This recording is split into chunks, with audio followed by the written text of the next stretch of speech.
అటుకులతో రెగ్యులర్ పోహా ఉప్మా కాకుండా వెరైటీగా ఏదైనా చేసుకోవాలనుకుంటున్నారా? అయితే ఈ కట్టా మీఠా పోహా బెస్ట్. పులుపు, తీపి, కారం కలగలిసిన వెరైటీ రుచితో ఉంటుంది. మీకు తక్షణ శక్తిని అందిస్తుంది, హెల్దీ కూడా.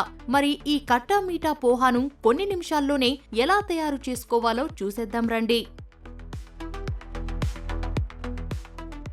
కట్టా మీఠా పోహా తయారీకి కావాల్సిన పదార్థాలు: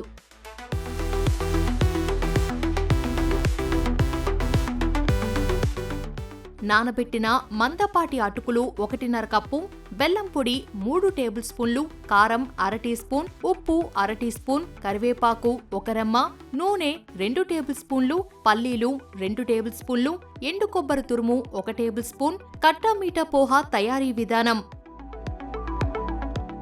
కట్టా మీఠా పోహా తయారు చేయడం కోసం ముందుగా అటుకులను తీసుకొని శుభ్రంగా కడిగి నీరు పోసి 5 నుంచి 10 నిమిషాల పాటు నానబెట్టాలి. అలా నానిన అటుకుల్లోంచి నీరంతా గట్టిగా పిండేసి వాటిని పక్కకు పెట్టుకోవాలి. ఇప్పుడు స్టవ్ ఆన్ చేసి కడాయి పెట్టి వేడెక్కనివ్వాలి.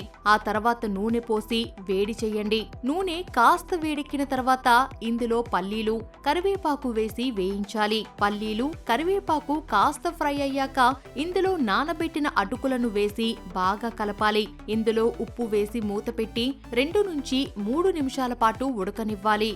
ఇవి ఉడికేలోపు ఒక మిక్సింగ్ బౌల్ తీసుకొని అందులో నీరు పోయాలి. ఆ నీళ్లల్లో బెల్లం పొడి లేదా బెల్లం తురుము, సరిపడా ఉప్పు, కారంతో పాటు ఎండు కొబ్బరి తురుము వేసి బాగా కలపాలి. బెల్లం పూర్తిగా కరిగిపోయిన తర్వాత ఈ మిశ్రమాన్ని తీసుకొని ఉడుకుతున్న అటుకుల్లో పోయాలి. అటుకుల్లో బెల్లం, కొబ్బరి తురుము, కారం మిశ్రమం బాగా కలిసిపోయేలా కలిపి 2 నిమిషాల పాటు ఫ్రై చేసుకోవాలి. ఇందులో నీరంతా ఇంకిపోయి అటుకులు చక్కగా ఫ్రై అయ్యాయంటే healthy and tasty khatta meetha poha ready అయినట్టే.